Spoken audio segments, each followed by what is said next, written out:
प्रश्नावली 3.3 के छठवें क्वेश्चन का पहला, यदि a बराबर एक आव्यूह a दिया है cos alpha sin alpha minus sin alpha cos alpha हो तो सत्यापित कीजिए कि a बराबर i। हमें a अर्थात a के परिवर्त और a का गुणा करना और हमें i बताना है, i अर्थात इकाई आव्यूह या तत्समक आव्यूह। चलिए देखें कैसे इसको सॉल्व करेंगे। तो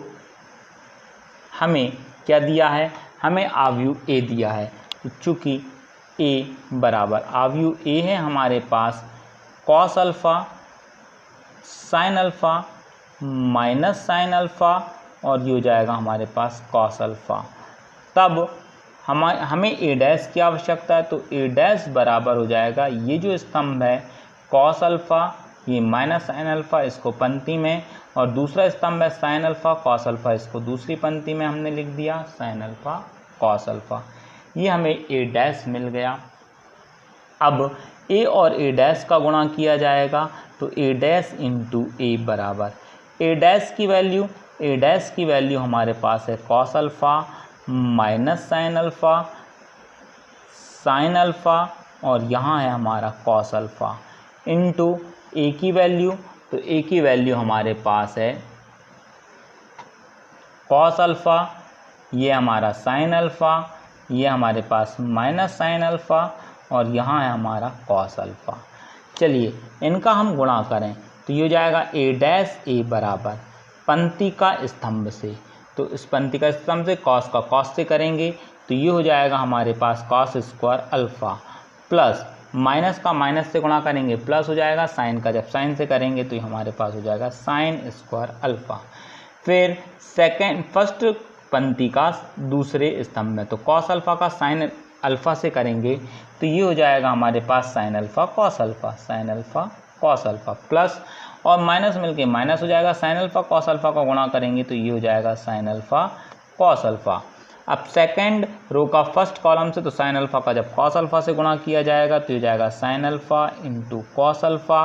प्लस और माइनस माइनस। फिर जब आपका cos अल्फ़ा का sin अल्फ़ा से करेंगे तो माइनस प्लस माइनस का minus sin alpha cos alpha. अब सेकंड पंक्ति का फर्स्ट कॉलम से करें तो हो जाएगा sin का sin से गुणा तो sin square alpha plus cos का cos से गुणा तो हो जाएगा cos स्क्वायर अल्फ़ा।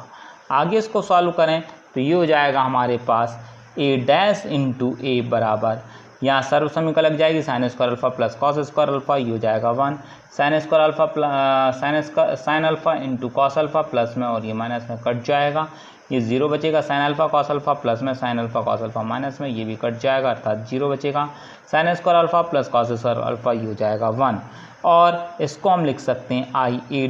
a' बराबर हो जाएगा i और यही हमें प्रूफ करना था, यही हमें सिद्ध करना। प्रश्नावली 3.3 के 7वें प्रश्न का पहला प्रश्न, सिद्ध कीजिए कि आव्यूह a एक आव्यूह a दिया है वह 1 -1 5 -1 2 1 5 1 3 एक सममित आव्यूह है। तो सममित आव्यूह हमें सिद्ध करना है। तो कोई आव्यूह सममित आव्यूह कब होता है, यदि आव्यूह a का परिवर्त उसी आव्यूह के बराबर हो तो वह सममित आव्यूह होता है। जैसे देखें चूँकि a बराबर हमें दिया है 1 -1 और 5 -1 2 1 ये 5 1 3, तो तब a' बराबर हो जाएगा इसका भी डैश अर्थात 1 -1 5 -1 2 1 5 1 3 ये हो जाएगा इसका डैश। इसका मतलब है इसीलिए a' बराबर हो जाएगा हमारा a' का मान, यदि हम इसकी स्तंभ को पंक्तियों में लिख दें तो ये पहला स्तंभ है, पहली पंक्ति बन जाएगा ऋण 1 और 5, दूसरा स्तंभ दूसरी पंक्ति ऋण 1 2 1 और तीसरा स्तंभ तीसरी पंक्ति यानी 5 1 3 ये बन जाएगा। इसका मतलब है a' बराबर आ गया ये जो वैल्यू है, ये आव्यूह जो है वह a आव्यूह की वैल्यू है। यदि a' के बराबर आ गया तो यह सममित आव्यूह होता है, तो इसलिए a एक सममित आव्यूह है, सममित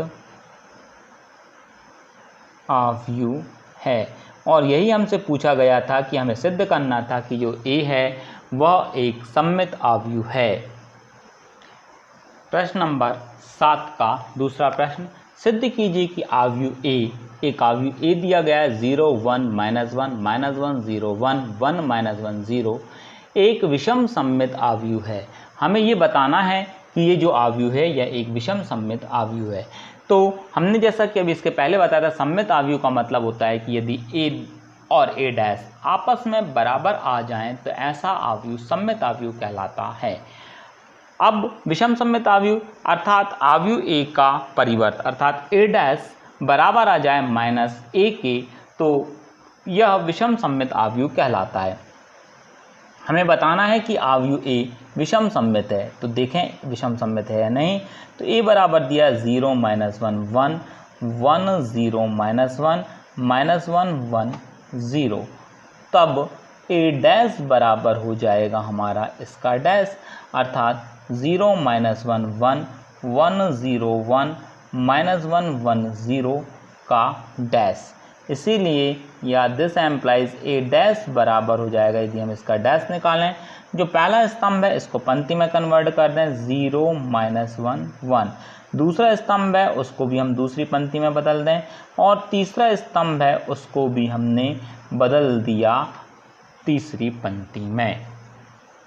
अब इसके बाद इसको सॉल्व करें कि ए डैश बराबर, यदि हम इसमें से माइनस कॉमन निकाल लें तो माइनस ये हो जाएगा 0, ये हो जाएगा 1, ये -1, ये -1, ये 0, और ये हो जाएगा हमारा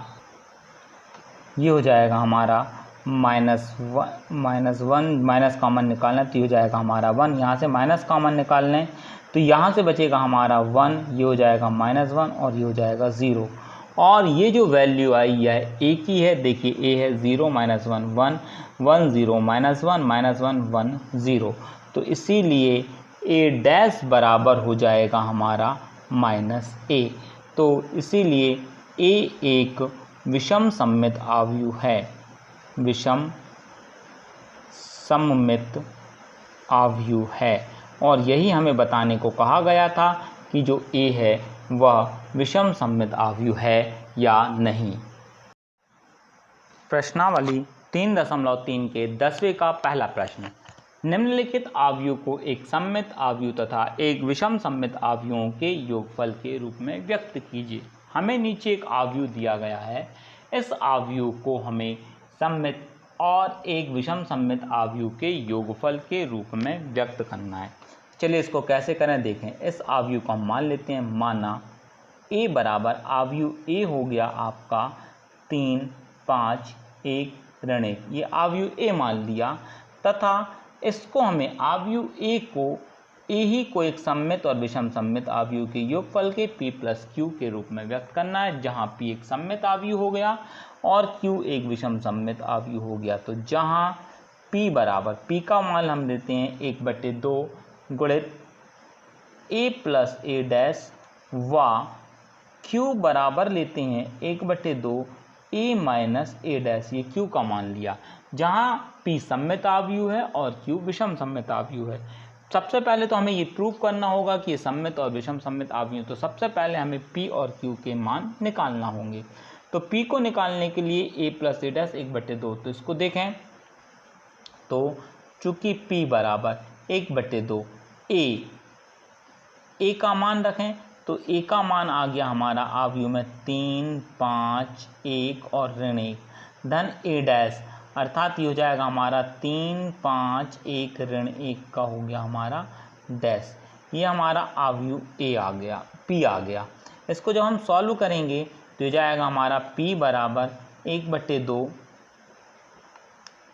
ये आएगा हमारे पास 3 5 1 ऋण 1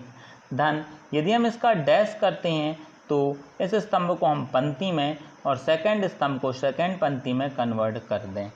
अब इसके बाद हमें इन दोनों का योग करना है, तो p बराबर हो जाएगा 1/2 इंटू, इनका योग करें तो 3 संगत अवयव जोड़ेंगे तो 3 3 से जुड़ जाएगा, 5 जुड़ जाएगा 1 से, 1 का प्लस हो जाएगा 5 से, और ऋण 1 का प्लस हो जाएगा ऋण 1 से। तो हमारे पास हो जाएगा 1/2 गुणित 3 और 3 जुड़ जाएगा तो 6, 5 और 1 हो जाएगा 6, 5 और 1 हो जाएगा 6, ऋण 1 हो जाएगा हमारा ऋण 2। तो जो p की वैल्यू आ जाएगी ये आ जाएगी, 2 का भाग दे दें तो ये 3, ये 3, 3 2 3 6, 2 एकम 2 ऋण 1, ये हमारी p की वैल्यू आ गई। अब हमें निकालना है अब p डैश, तो p डैश बराबर हो जाएगा हमारा 3 3 3 ऋण 1 का dash. That's means p dash का मान आ जाएगा, जो पहला स्तंभ है इसको पंक्ति में और जो दूसरा स्तंभ है इसको भी पंक्ति में लिख दें, अर्थात p डैश का मान आ गया p। अतः p डैश बराबर हो गया p। इसका मतलब है इसीलिए p की वैल्यू है जो हमारे पास 1/2 a प्लस a डैश एक सममित आव्यूह है। ये हमारा सममित आव्यूह आ गया, सममित आव्यूह है, क्योंकि हमें a को एक सममित और एक विषम सममित आव्यूह के रूप में व्यक्त करना है। तो हमने जब a को p प्लस q लिखा तो p का मान जो लिया हमने उसको दिखा दिया कि यह एक सममित आव्यूह है। अब q का मान निकालना है और हमें बताना है कि ये q विषम सममित है या नहीं। तो चूंकि q बराबर हमने जो मान लिया था 1/2 और a माइनस a डैश ये लिया था, तो इसको अब सॉल्व करें तो ये हो जाएगा हमारे पास 1/2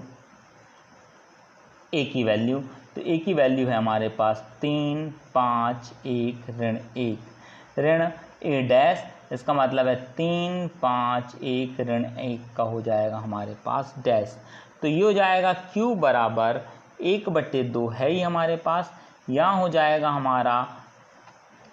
3 5 1 ऋण 1 ऋण इसका डैश, तो पहला जो स्तंभ है उसको पंक्ति में, तो 3 1, दूसरा स्तंभ है उसको भी पंक्ति में लिख दें, तो ये हो गया हमारा a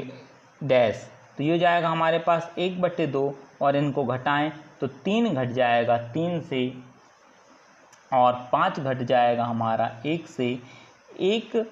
घट जाएगा हमारा 5 से और ऋण ऋण हो जाएगा हमारा धन 1 से घट जाएगा। तो इसीलिए जो q की वैल्यू आ गई वह आ जाएगी हमारे पास 1/2, 3 में से 3 जाएगा 0, फिर 5 में से 1 जाएगा ये बच जाएगा 4, 5 में से 1 जाएगा 4 बच जाएगा, बड़ी संख्या का हमारा आ जाएगा यहाँ पर निशान, और 1 में से 1 जाएगा 0। तो इसका मतलब है हमारा जो q आ गया 2 से यहाँ पर भाग दे दें तो 0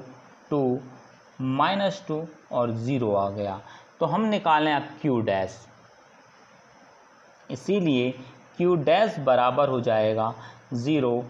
2 -2 और 0 का dash. This implies q dash बराबर हो जाएगा, ये जो स्तंभ है इसको हम पंक्ति में, तो 0 -2, ये जो स्तंभ है इसको पंक्ति में लिख दें, ये आ जाएगा। यदि हम माइनस का निशान बाहर निकालना है तो q डैश बराबर हो जाएगा -0 2 -2 और 0, ये आ गया हमारा q का मान, तो ये हो जाएगा -q। तो q डैश हमारा आ गया -q के बराबर। अतः q एक विषम सममित आव्यूह है, विषम सममित आव्यूह है। तो हमने p और q को विषम सममित आव्यूह, p को हमने सममित आव्यूह और q को हमने विषम सममित आव्यूह सिद्ध कर दिया। अब इसीलिए हम p प्लस q निकालें और यह a के बराबर आना चाहिए, तो p प्लस q, तो हमने जो p का मान निकाला है उसको यहाँ पर रखेंगे और q का मान जो निकाला है उसको हम यहाँ पर रखेंगे। तो p का जो मान हमने निकाला है वह निकाला है 3 3 3 और ऋण 1, और यहाँ पर प्लस q का जो मान निकाला, q का मान निकाला हमने 0 2 -2 और 0। अब हमें इनको जोड़ना है, तो जोड़ें, संगत अवयव जुड़ेगा तो 3 जुड़ जाएगा 0 से, फिर ये 3 जुड़ जाएगा हमारा 2 से, 3 जुड़ जाएगा ऋण 2 से और ऋण 1 का योग हो जाएगा हमारा 0 से। तो ये हो जाएगा हमारे पास p प्लस q बराबर, 3 को जब हमने 0 से जोड़ा तो ये हमें मिल जाएगा 3, 3 को 2 से जोड़ा तो हमें मिल गया 5, फिर 3 में से 2 को घटाया हमें मिल गया 1 और ऋण 1 में से 0 जोड़ा तो ये ऋण 1, और यही हमारा a का मान है। तो p प्लस q बराबर a, अतः जो आव्यूह ए है वह एक सममित और एक विषम सममित आव्यूह के योग के रूप में लिख गया, जहाँ P सममित आव्यूह था और Q विषम सममित आव्यूह था।